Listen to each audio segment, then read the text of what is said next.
고린도전서 1장 26절로 29절 말씀입니다. 신약성경 264면입니다. 고린도전서 1장 26절로 29절 말씀을 함께 읽습니다. 형제들아 너희를 부르심을 보라. 육체를 따라 지혜로운 자가 많지 아니하며 능한 자가 많지 아니하며 문벌 좋은 자가 많지 아니하도다. 그러나 하나님께서 세상에 미련한 것들을 택하사 지혜 있는 자들을 부끄럽게 하려 하시고 세상에 약한 것들을 택하사 강한 것들을 부끄럽게 하려 하시며 하나님께서 세상에 천한 것들과 멸시받는 것들과 없는 것들을 택하사 있는 것들을 폐하려 하시나니 이는 아무 육체도 하나님 앞에서 자랑하지 못하게 하려 하심이라. 아멘. 오늘도 그리스도 예수 안에서 승리하시기를 축복합니다. 이솝 우화에 나오는 이런 이야기를 알고 계십니다. 어느 날 사자와 나귀와 여우가 합동하여 사냥에 나갔습니다. 서로 협력해서 사냥을 했는데 사냥한 것을 앞에 놓고 사자가 말합니다. 자, 우리 셋이 협력하여 이것을 얻었으니 이제 이것을 나누어 먹자. 그리고는 사자가 나귀에게 말하기를 내가 분배해라. 그러자 나귀는 사냥한 것을 공정하게 3등분해서 분배를 했습니다. 근데 사자는 마음이 편치 못했습니다. 내가 명색이 사자인데 나를 너희 둘과 똑같이 취급해? 몹쓸 놈 같으니라고 사자는 나귀를 잡아먹어버렸습니다. 이제는 여우와 사자가 남았지요. 사자가 여우에게 말합니다. 이제 내가 분배를 해라. 그러자 여우는 사양을 합니다. 제가 나누다니요 무슨 말씀을 그렇게 하십니까요? 사자님이 다 잡수시고 남기시면 그것을 제가 먹겠지요. 사자는 빙그레 웃으면서 여우를 칭찬합니다. 넌 참 똑똑하구나. 너 그 어디서 배웠냐? 여우가 말하기를 나귀가 죽는 것 보고 배웠습니다. 이 우화가 말하려는 것은 남이 죽는 것을 보면 그것으로 배우는 것이 있어야 한다.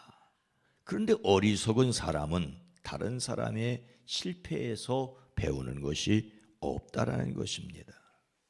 남 죽는 것을 보면서도 배우지 못하는 우리네 이야기 같아서 안타깝습니다. 우화는 우화일 뿐입니다. 실제로 사자와 나귀와 여우가 합동해서 사냥할 일이 없지요. 그냥 그들을 통하여 우리 사람들의 이야기를 하는 것입니다. 그런데 제가 이 이야기를 들으면서 왜 나귀는 먹지도 못할 것을 공정하게 나누겠다고 하다가 죽었을까 하는 생각이 들었습니다. 사냥한 것이라니 다른 짐승의 고기일 터인데 사자나 여우야 고기를 먹지만 나귀는 풀을 먹지 않습니까? 나귀는 먹지도 못할 고기를 자기 몫으로 챙기느라고 사자 심기만 건드렸습니다. 여우처럼 여우 짓을 해도 좋다는 말은 아닙니다. 다만 사람들이 별 소용도 없는 일에 욕심을 부리지 않나 하는 생각이 들었기 때문입니다. 우화는 우화일 뿐입니다. 예수님을 닮는 성품 1월 주제는 지혜입니다.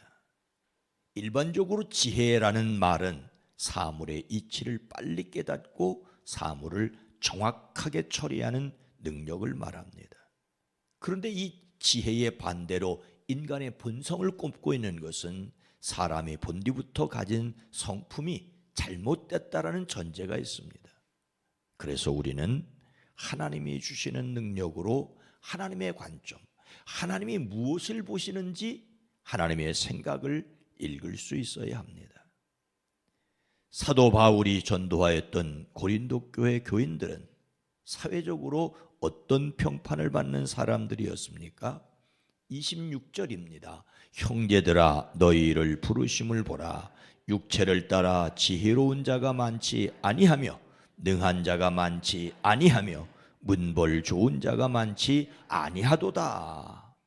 사도 바울을 통하여 하나님께서 고린도 교회에 보내는 첫 번째 편지 형식의 말씀입니다. 고린도는 에게해와 아드리아해를 연결한 좁은 지역에 있는 항구 도시입니다. 아가야 지방의 정치적 중심지였을 뿐만 아니라 무역과 예술과 공업의 중심지였습니다.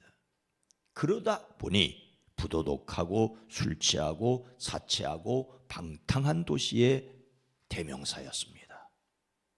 고린도 교회는 자신들이 사는 도시의 영향을 그대로 받아들여 문제가 많았습니다.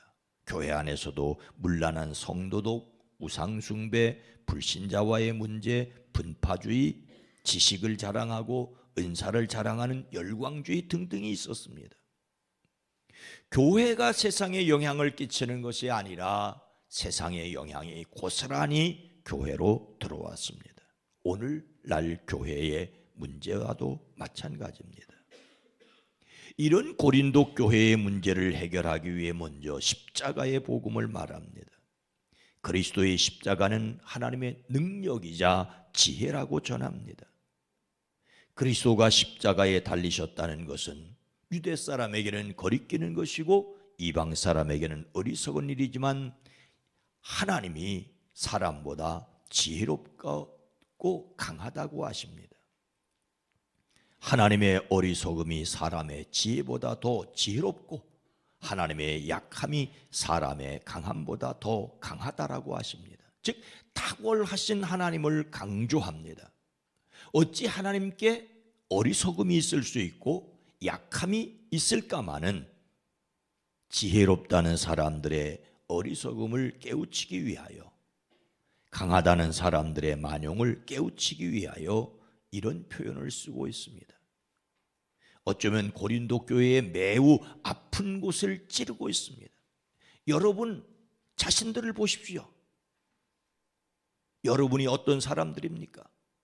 육체의 기준으로 보아서 지혜 있는 사람이 있습니까? 좋은 학교 나온 사람이 있습니까?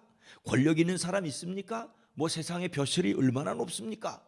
가문이 훌륭한 사람이 있습니까? 막 세상에서 자랑할 것이 전혀 없는 그들의 실상을 날카롭게 지적합니다. 그들 가운데 지혜 있는 사람, 능력 있는 사람, 가문 좋은 사람 없다는 것이에요. 당시 세계에서 교양과 권세와 가문은 사람을 평가하는 기준이었습니다. 당시 헬라 사회의 세속적 평가 기준으로 지적이고 능력 있고 명망 있는 사람들이 그들 가운데 많지 않았다는 말입니다. 이렇게까지 그들을 깎아내리는 이유가 무엇일까요? 하나님께서 세상에서 별 볼 일 없는 사람들을 불러서 그 백성 삼으신 이유가 무엇이라고 말씀하십니까? 27절 28절입니다. 그러나 하나님께서 세상에 미련한 것들을 택하사 지혜 있는 자들을 부끄럽게 하려 하시고 세상의 약한 것들을 택하사 강한 것들을 부끄럽게 하려 하시며 하나님께서 세상의 천한 것들과 멸시받는 것들과 없는 것들을 택하사 있는 것들을 폐하려 하시나니.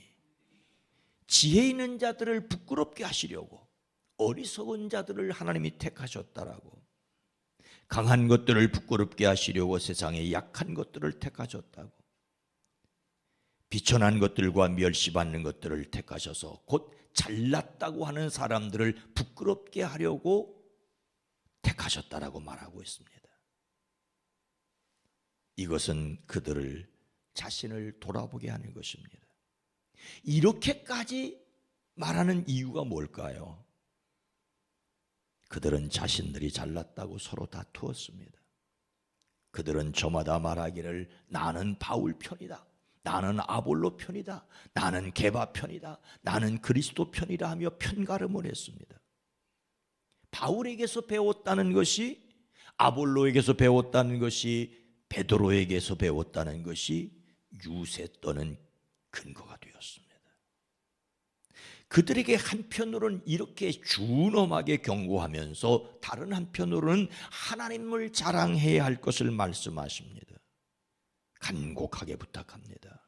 형제자매 여러분, 나는 우리 주 예수 그리스도의 이름으로 여러분에게 권면합니다.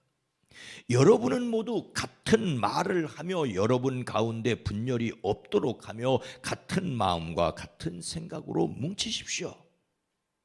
오직 하나님께서 부르시고 세우시고 나타내신 것을 생각하라는 것입니다. 쉬운 말로 잘난 척하며 싸우지 말라는 것이지요. 영적으로 교만하지 말고 겸손해야 할 것을, 그리고 예수 그리스도를 드러내야 할 것을 말씀하십니다. 사람이 개구리 올챙이적 시절이 있었다는 것을 잊으면 교만해집니다. 그렇다고 세상에서 잘났다고 교회 안에서도 잘난 척해서 된다는 것이 아니라는 말이지요. 오늘 말씀을 마음에 새기고 하나님의 자신을 부르신 이유를 생각하고 우리가 실천해야 할 것은 무엇일까요? 이렇게까지 직설적이고 강력하게 말하는 이유는 그들의 분열이 심각하였기 때문입니다. 그리고 또 하나, 그들이 반드시 해야 할 일을 하지 못하고 있기 때문이죠. 그들이 해야 할 일은 무엇이었습니까? 29절에 이는 아무 육체도 하나님 앞에서 자랑하지 못하게 하려 하심이라. 이 말은 반대로 그들이 하나님을 자랑하게 하려고 이렇게까지 심하게 말하고 있는 것으로 볼 수가 있습니다. 하나님 자랑해야 하는데, 예수 그리스도의 구원의 은혜를 드러내야 하는데, 바울에게 배웠다는 것, 아볼로에게 배웠다는 것, 베드로에게 세례받았다는 것, 그거 가지고 오늘날 교회는 더 심각한 거, 사회적으로 조금 행세한다고 하면 그것을 그냥 교회로 가지고 와서 사회적인 벼슬이, 재산이 마치 교회의 벼슬인 것처럼 하는 잘못이 또 오늘날 세상 속에서는 있습니다. 시편은 우리의 연수가 70이요 강권하면 80이라도 그 연수의 자랑은 수고와 슬픔뿐이요 신속히 가니 우리가 날아가니다라고 합니다. 자랑할 것 없는 인생입니다. 이 말은 반대로 자랑할 것은 우리 자신이 아니라 하나님이시라는 것입니다. 예수님을 자랑하고 하나님의 능력을 드러내야 할 저와 여러분임을 확신하시기 바랍니다. 오늘 말씀은 예수님 믿는 신앙 공동체인 교회에 속하였다며 자기 지식을 믿고 권세를 자랑하며 가문을 믿고 교회 분열을 익히는 사람들을 경고합니다. 다만 하나님의 은혜입니다. 우리 또한 하나님의 은혜와 사랑을 입었을 뿐입니다. 우리는 하나님을 자랑해야 합니다. 우리를 통하여 하나님께서 얼마나 놀라운 은혜를 베푸시셨는지를 자랑하고 드러내는 그리스도 예수의 이름이 우리를 통하여 이 시대와 지역 속에 놀랍게 드러내기를 주의 이름으로 축원합니다. 거룩하신 하나님, 자비로우신 주님, 별 볼 일 없는데 교회 와서 완장 찼다고 자기를 드러내는 사람, 사회에서 뭘 했다고 그것을 가지고 또 교회에 와서 자랑하는 사람들이 있는 오늘날의 교회는 아닙니까? 사회적인 신분이 그대로 교회에서 벼슬이 되는 안타까운 모습도 있습니다. 주님, 인간의 연약함과 어리석음과 둔탁함을 깨우쳐 주시옵소서. 늘 주님 앞에 주님을 드러내며 그리스도 예수만을 자랑하는 우리가 될 수 있게 하옵소서. 성령 하나님, 우리의 매일매일의 삶 가운데 우리에게 지식을 주셨다면 그 지식으로 다른 사람을 봉사하는 것이고, 우리에게 능력이 있다면 그 능력으로 다른 사람을 섬기라고 하는 것인데, 오늘날 이 세상 속에 힘을 가졌기에 그 힘으로 유세 떠는 사람들이 많습니다. 주여, 이 땅을 긍휼히 여겨 주시옵소서. 이 땅의 정치, 경제, 사회, 문화, 무엇보다도 사람, 사람 마음을 다독여 주시옵소서. 주님 앞에 쓸모없는 사람을 부르시고 구원하여 하늘 백성 삼으셨다고 하는 이 놀라운 사실 때문에 감사하고 감격하고 너그러울 수 있고 마음이 풍요로운 저희들 되어지게 하옵소서. 날씨가 점점 썰썰하고 쌀쌀해져 갈 때 우리의 마음까지 쌀쌀하지 않게 하옵소서. 우리를 부르시고 세우시고 하늘 백성 삼으신 그 놀라운 은혜 때문에 감사하며 찬양하며 살아갈 용기를 갖게 하옵소서. 오늘 한 날도 지켜주시옵소서. 이 나라 대한민국 이 땅을 긍휼히 여겨 주시옵소서. 그리스도이신 예수님의 이름으로 간절히 기도드리옵나이다. 아멘. 오늘 말씀을 생각하며 잘난 것 자랑하지 않게 하옵소서. 하나님을 드러내는 교회, 하나님 앞에서 부끄러워할 줄 아는 세상이 되기를 위해 기도합니다.